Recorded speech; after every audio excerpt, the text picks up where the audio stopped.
Halo semuanya, perkenalkan kami dari Cloudersco. Hari ini akan menjelaskan tentang apa sih pekerjaan yang berhubungan dengan intelijensi dan analitika bisnis.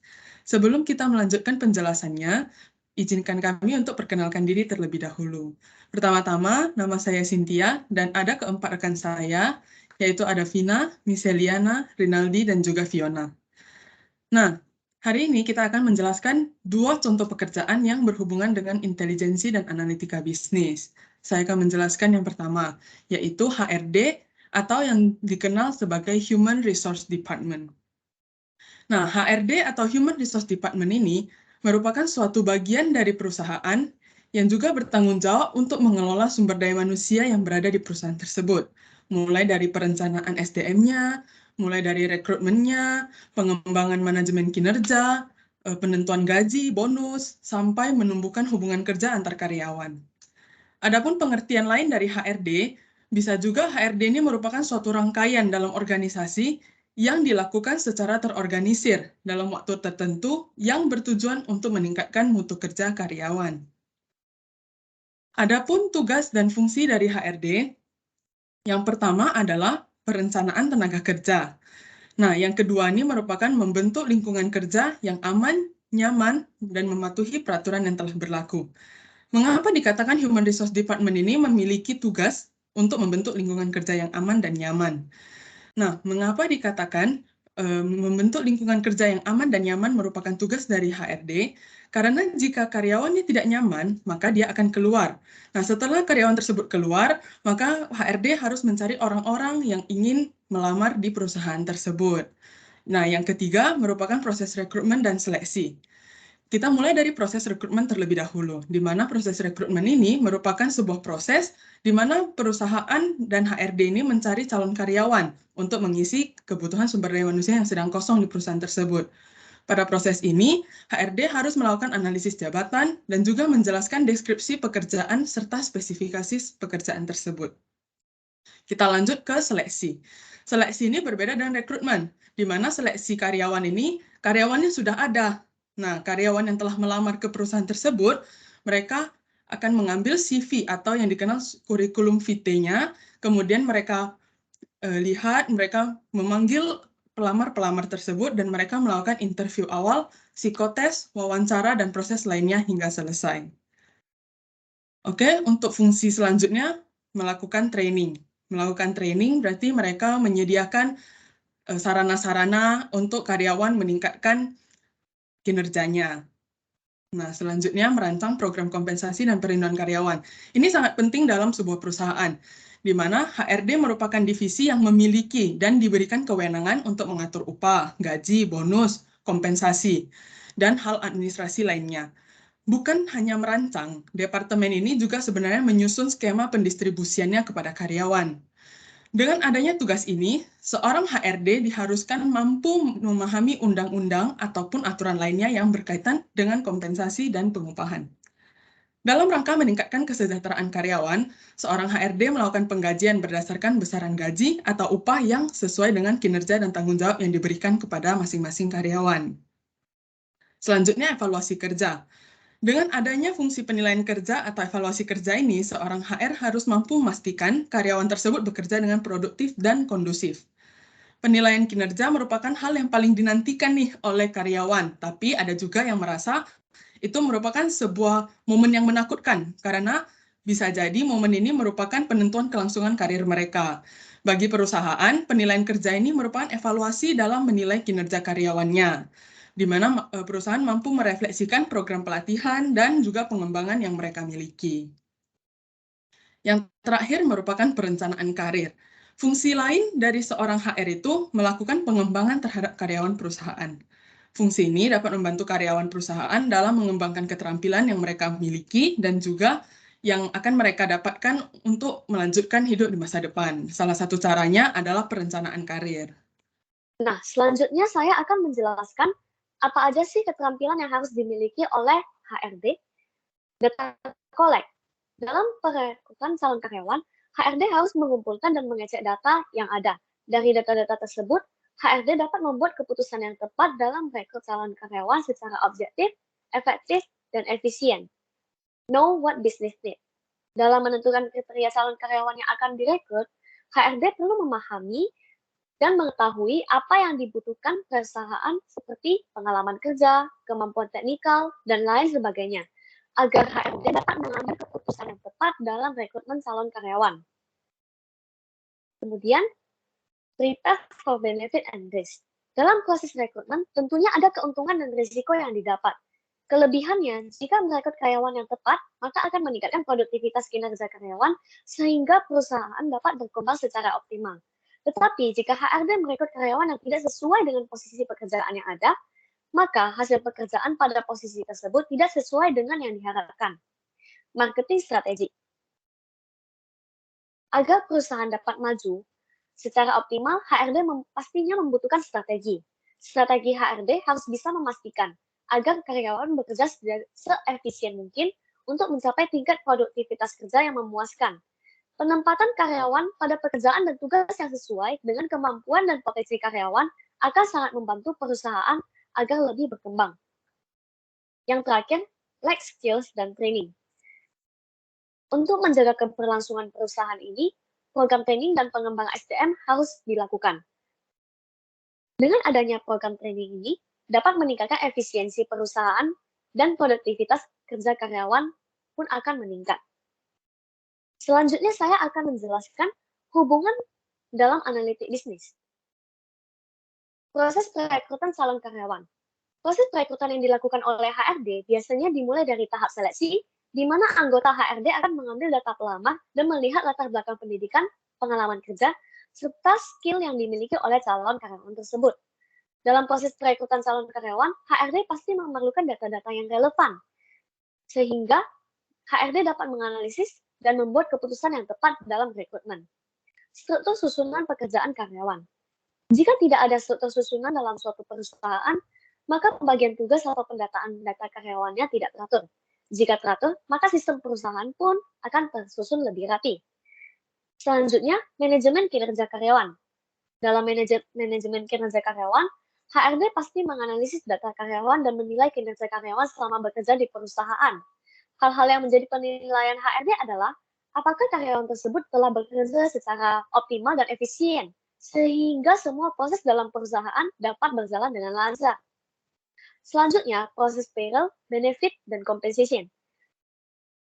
Untuk sistem payroll, tentunya HRD perlu menganalisis dan menghitung gaji tiap karyawan menggunakan data-data yang dimana perhitungannya meliputi absensi kehadiran, perhitungan upah jam lembur, dan juga mempermudah jika ada proses reimbursement. Yang terakhir, fasilitas sumber daya yang tersedia dalam perusahaan. HRD dalam suatu perusahaan tentu perlu menganalisis data karyawannya agar HRD dapat mengetahui apakah karyawan layak untuk menempati suatu posisi yang ada dalam perusahaan. Selanjutnya, saya akan menjelaskan tentang pekerjaan yang berhubungan dengan analitika bisnis dalam Human Resource Department. Yang pertama adalah HR Analyst atau yang disebut sebagai Human Resource Analyst. Adalah proses untuk mengumpulkan dan menganalisis data tentang HRD dan sumber daya manusia untuk memahami, meningkatkan, serta memaksimalkan seluruh karyawan. HR Analyst sendiri didukung dengan data yang sudah valid dan dapat digunakan sebagai perencanaan serta perbaikan yang lebih efektif di masa yang akan datang. Adapun beberapa fungsi dari HR Analyst. Yang pertama adalah dapat mengaktifkan pengumpulan data kandidat yang cepat dan otomatis dari beberapa sumber. Yang kedua, bisa mendapatkan wawasan yang lebih tentang kandidat dengan mempertimbangkan variabel ekstensif. Contohnya seperti peluang, perkembangan, dan kecocokan budaya. Yang ketiga, dapat mengidentifikasi kandidat dengan atribut yang sebanding dengan karyawan berkinerja terbaik di dalam perusahaan atau suatu organisasi. Keempat, dapat memberikan data histori yang berkaitan dengan periode perekrutan, serta memungkinkan organisasi untuk mengembangkan rencana perekrutan jangka panjang yang lebih baik. Yang kedua, rekrutmen. Seorang Human Resource Department harus memahami kebutuhan karyawan di perusahaannya dan memastikan kebutuhan tersebut terpenuhi ketika hendak mencari kandidat untuk posisi pekerjaan yang terbuka. Human Resource Department juga memiliki tanggung jawab yang besar karena kandidat yang tepat dapat membuat perusahaan berubah ke arah yang lebih baik. Namun, kandidat yang tidak tepat dapat membuat perusahaan makin terpuruk. Lalu yang ketiga adalah payroll. Tugas seorang Human Resource Department dalam payroll dapat berupa membuat penggajian tiap bulan, baik itu karyawan tetap maupun karyawan harian. Dalam pembuatan penggajian ini dibutuhkan laporan dan pengecekan, seperti absensi karyawan dalam perhitungan proporsional penggajian satu perusahaan, menyesuaikan data karyawan yang baru masuk dan keluar, menyiapkan slip gaji, membuat laporan pajak untuk bayar dan lapor pajak tiap bulannya, mengecek apakah ada karyawan yang pensiun dan naik jabatan. Lalu yang terakhir adalah Human Resource Information Specialist.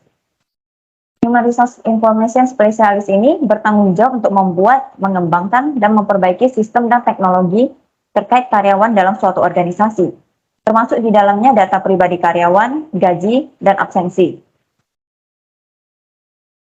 Lalu yang kedua adalah Business Analyst. Business Analyst merupakan seseorang yang menganalisa dan memvalidasi berbagai persyaratan untuk perubahan proses bisnis atau kebijakan suatu perusahaan.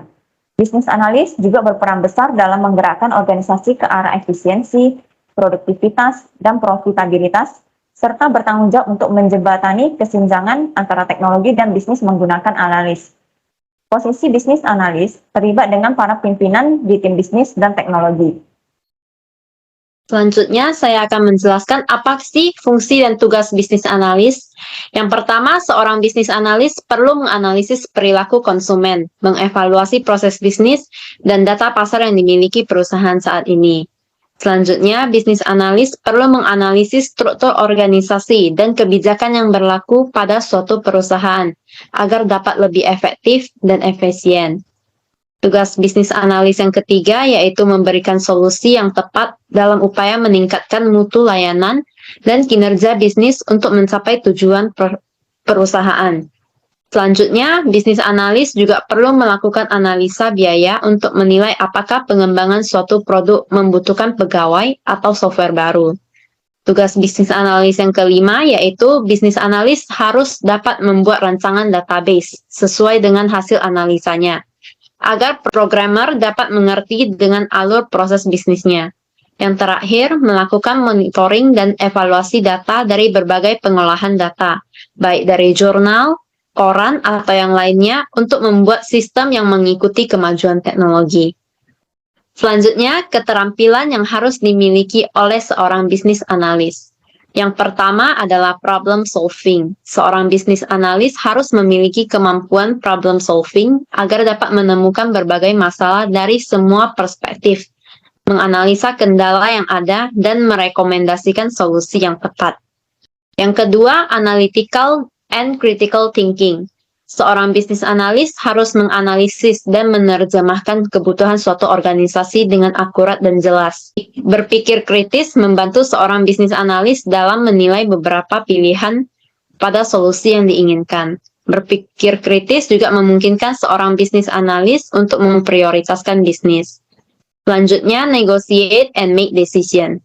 Bernegosiasi adalah keterampilan yang penting yang harus dimiliki seorang bisnis analis untuk membuat keputusan teknis dan menentukan apa yang harus disertakan dalam visi proyek. Selanjutnya, programming language atau bahasa pemrograman untuk membantu bisnis analis dapat menganalisis dan memvisualisasi data besar dengan baik, sehingga model bisnis dapat dibuat untuk memprediksi bisnis. Selanjutnya, database. Bisnis analis paling sering bekerja dengan data terstruktur, sehingga untuk menyimpan dan memproses data besar, bisnis analis harus memiliki pemahaman mengenai database. Contohnya Microsoft SQL Server, MySQL, atau yang lainnya untuk membantu bisnis analis dalam mengakses dan menganalisis data. Selanjutnya, bisnis analis juga harus memiliki pemahaman mengenai metodologi dalam software development untuk membantu mengetahui proses yang harus dilalui, kemudian dapat dipertimbangkan dalam merencanakan analisis dan kegiatan lainnya. Yang terakhir, seorang bisnis analis harus memiliki kemampuan dalam berkomunikasi secara verbal maupun tertulis. Keterampilan komunikasi dan interpersonal yang baik akan meningkatkan kepercayaan diri seorang bisnis analis pada saat mengikuti suatu pertemuan bisnis. Selanjutnya, saya akan menjelaskan tentang hubungan dalam analitik bisnis. pertama adalah develop the right product. Seorang bisnis analis harus selalu menganalisa, mengevaluasi, dan mengembangkan produk yang tepat untuk target pelanggan yang tepat. Misalnya saja sebuah startup yang sudah banyak digunakan oleh semua orang, termasuk saya sendiri, yaitu aplikasi Gojek. Seorang bisnis analis aplikasi Gojek itu sudah pasti menargetkan pelanggan seperti pelajar, mahasiswa, dan pekerja melalui fitur Gojek, GoCar, dan GoFood. Namun, apa yang akan terjadi jika mereka memunculkan fitur yang kurang menarik bagi pelanggannya? Tentunya, fitur itu akan dihapus. Contohnya saja seperti fitur Gojek yang telah dihapus adalah Go Live, yang terdiri dari Go Clean, Go Message, dan lainnya. Kedua adalah connect to customers and learn pattern of customer behavior. Kita harus aktif berkomunikasi dengan pelanggan, kemudian mempelajari pola dan sifat pelanggan tersebut. Hal ini dapat dilakukan oleh seorang bisnis analis melalui data dan informasi yang telah dikumpulkan. Contohnya, masih dari aplikasi Gojek, kita bisa memantau kira-kira kapan dan jam berapa pengguna aktif menggunakan Gojek. Misalnya saja saat hujan di pagi hari, banyak orang yang beraktivitas di antara jam 7 hingga 9 pagi. Maka, Gojek dapat menerapkan tambahan biaya bagi pengguna dan tambahan pendapatan bagi mitra agar sama-sama diuntungkan. Dengan adanya tambahan pendapatan, maka hal ini bisa menjadi motivasi bagi mitra untuk tetap bekerja walaupun di saat hujan.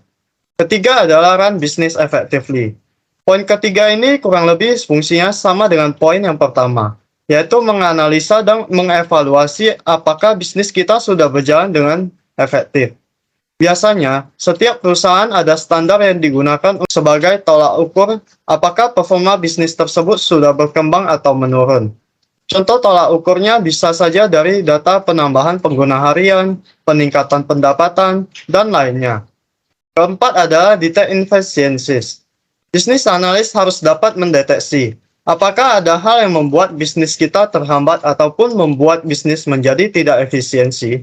Contohnya, pengguna selalu merasa sulit memesan driver GoFood karena aplikasinya bisa tertutup sendiri saat mengklik pesan. Maka dari itu, pasti akan banyak pengguna yang melaporkan hal tersebut ke developernya. Nah, dari sini bisnis analis dapat menganalisis apakah ini memang dari faktor internal aplikasi, seperti bug, atau faktor eksternal karena handphone pengguna yang tidak memadai. Terakhir adalah SWOT analysis. SWOT merupakan kebagian dari strengths, kelebihan, weakness, kelemahan, opportunities, peluang, dan threats, ancaman.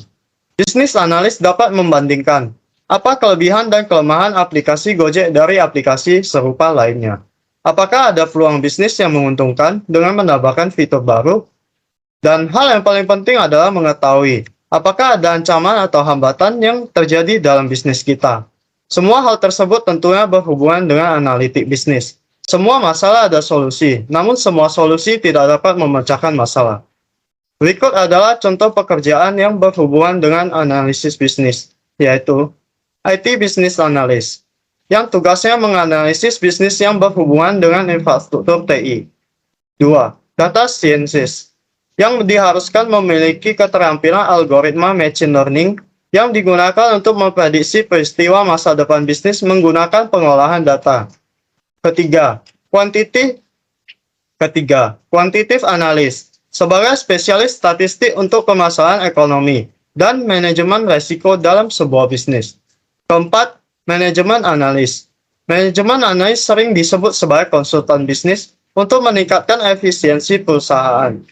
Dan yang terakhir adalah Solution Architect, yaitu menganalisis teknologi yang digunakan perusahaan untuk mendukung operasional bisnis. Baik, sekian presentasi dari kelompok kami. Mohon maaf jika ada kesalahan penyebutan kata. Terima kasih.